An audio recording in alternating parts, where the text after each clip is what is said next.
Hello guys. This is copy number 1 in a limited edition of None.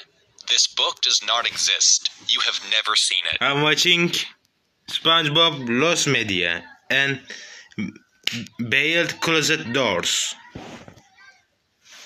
Here we go. These are the words that begin one of the most elusive pieces of SpongeBob Lost Media that's ever existed. And one that so few people have ever even seen, it could be considered the holy grail of all SpongeBob Lost Media. In fact, when you think of the holy grails of SpongeBob Lost Media, what comes to mind? Maybe it's something involving the show's early production, like the original audio that was recorded for the pilot, while the character still used his original name, SpongeBoy. Or maybe the uncensored audio from the episode Sailor Mouth, where the characters swear on the actual recording, since it would be edited out for the episode anyway.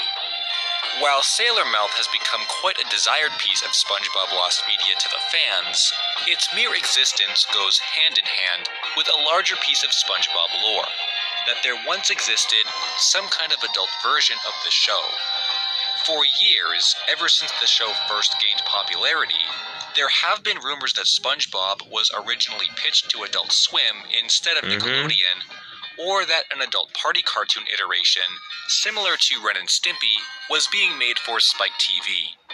But in every one of these cases, there was no evidence to support the claims, with all trails leading back to forum posts from people claiming their relatives work at these networks and heard about it from there. So based on this knowledge, it would be understandable to believe that no such adult version of SpongeBob ever existed.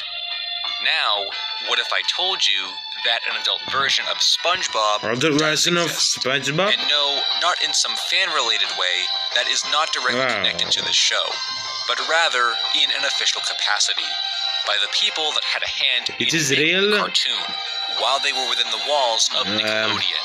That as far as I'm aware, nobody outside of production has ever seen or documented. However, our story does not begin at Nickelodeon where you might expect, and not with some kind of secret lead or connection, but rather, it begins with an interview conducted by a cartoon magazine called Hogan's Alley, discussing the oral history of SpongeBob SquarePants from over a decade after the show first began. It's a very extensive interview that features many different aspects of the show from many different points of view, told by the people who helped create it. In a segment headlined, "We all loved what we were making," this is even more apparent, as the crew recollect the joy it was in being part of SpongeBob's world, despite their low wages and non-stop work schedule at the time. And it's in this fact that you could maybe say they had a little too much fun. And this is where the holy grail of SpongeBob Lost Media is mentioned for the very first time. It's the only place on the entire internet where it's mentioned, and was openly available for the public to find and read for all these years. Kent Osborne mentioned a bit of behind-the-scenes content during the time working on the show, stating, "At the end of the season, all the storyboard artists would do these hilarious, crude drawings of SpongeBob." It is Sonic EXE reference? I don't know, guys. Seems like Sarah Henderson. Look like, bro? On post-it notes, just to make everyone else laugh. And these drawings would go on the back of the door, because if the door was open, no one would see them. Sam Henderson took all of these post-its and made them into a book and gave a copy to everybody. The name of the book was Behind Closed Doors. In all the years I've spent searching for Lost Media and covering SpongeBob topics specifically, I have never even heard about this Behind Closed Doors book before. And apparently, neither had anyone else online, because it's never been discussed or been in the public eye before. The interview itself is so large, you'd have to know what you were looking for to even find it in the first place. But even if you had known about it and found this interview, there's nothing from the book that is shown or discussed here. There's only that mention of hilarious, crude drawings of the SpongeBob characters done by the artists who worked on the show, and later on, a mention that everyone is credited with anagrams rather than their real names in case the book fell into the wrong hands. It sounds like something that any fan of the show would love to see, but with it being an internal, crew-only product that hasn't even been mentioned since this interview, it's pretty unlikely to ever be shared. So you might be wondering how I came across this article in the first place, and that takes us to an email I received from an anonymous source that told me they had a piece of SpongeBob Lost media better than the uncensored Sailor Mouth audio, which is a pretty tall order to fill, considering how desired the audio is to the fans. But they were absolutely not wrong, and went on to describe what they had. Wait, it is real? Stating that they could not disclose the details on how they Guys, I think real or something, and SpongeBob mix adults and SpongeBob mixed adult SpongeBob.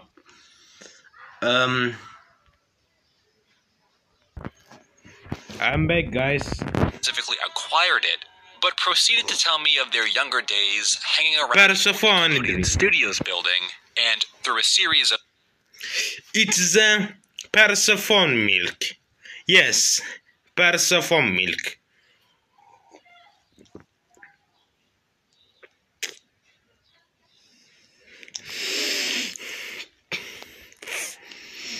Oh.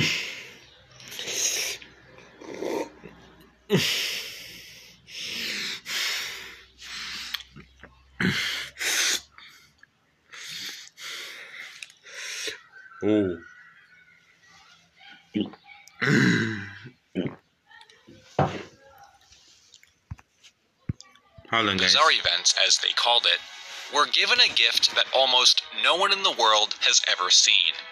This was a copy of Behind Closed Doors. Admittedly, I had not heard about this topic or the article in question until receiving the email from the source. And apparently the source had forgotten about the topic too, mentioning they let the collection gather dust in their attic for more than a decade, until having come across that article recently and dug it out as a response. But what the Hogan Magazine article failed to disclose is what exactly the content was contained within the book, aside from being... Adults and SpongeBob mix is a great. Mixed is a great. Adult Swims good, SpongeBob really good, mixed is a really good. Okay? Why is it lost media? Why? Hilarious and crude. And then, I was sent the first photo of the book as proof that it was real, which gave me a really good idea of what hilarious and crude really meant. The shortened title of the book is Behind Closed Doors, as stated in the interview, but its full title is called Behind Closed Doors: Horrible, Filthy, Vile, Disgusting, Inappropriate, Off-Model Drawings by the crew of a popular cartoon show. Oh no! This is the cover of the book, and along with the text on it, we are greeted by artwork of SpongeBob, Patrick, and Mr. Krabs engaged in some group activity, followed by a spread of artwork behind it, consisting of 28 pages and hundreds of drawings by my source's estimate.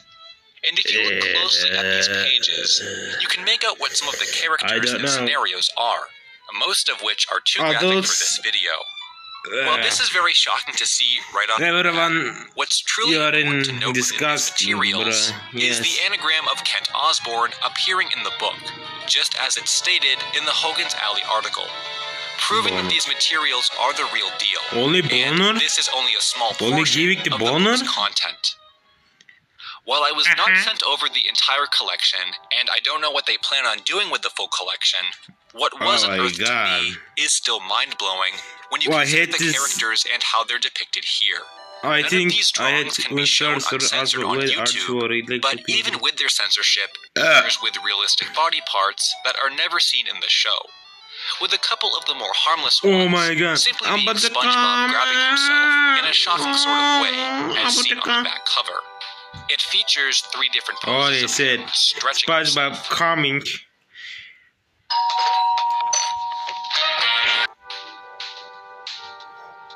followed by the depiction of Holy Squidward shit. with SpongeBob nude on a SpongeBob page. masturbasi.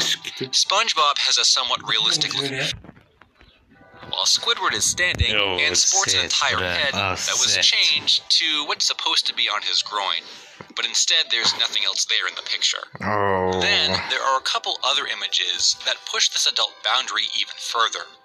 One that even includes text and descriptions of the characters that look much closer to how they appear in the cartoon. Squidward is seen asking nude SpongeBob, "How do you make it sing like that?" and points to his private parts, to which SpongeBob responds, "It only sings around you, Squidward."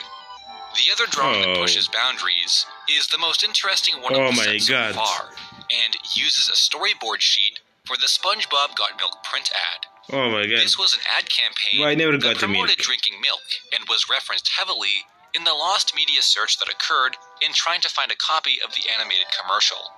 While there is no adult animated commercial, it certainly exists as this drawing, which turns the scene from SpongeBob drinking milk, getting a milk mustache, and having it be absorbed, into Patrick spraying SpongeBob inappropriately, it falling on his lips, and then getting absorbed like the milk in the real ad.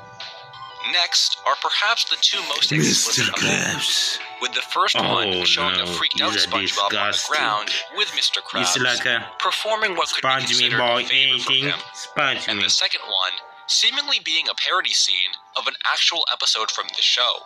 This is supposed to be from Squidward Returns. For the fact that there's text stating, SpongeBob makes a pinching motion, and if you need anything else, just call. Taken from the episode. Oh my god. Squidward appears to be dressed in his formal wear, but SpongeBob is seen completely naked, and is taking aim at Squidward's behind. Finally, is sort of an outlier when it comes to content shown. It's a page that features Mr. Krabs using the bathroom in an over-exaggerated way, with text at the bottom that reads, "And now for the chaser," which is a line spoken in the final episode of Plankton's Army. My source informs me that this storyboard was actually submitted for animation, likely as a joke, and was rejected. But the line itself was left in the episode, and was allegedly a reference to this art. Interestingly, it appears as though this page was copied on official storyboard paper, but was not drawn directly on it, unlike some of the other pieces from this collection. Curious about the various quality and condition of each page, I asked if the originals, rather than being a third, fourth, or fifth printing. I did notice the back page says it's the second printing, so if all these pages came from... Okay guys, it is a good... Is a likes and subscribes and follow me and more. If you like it, goodbye.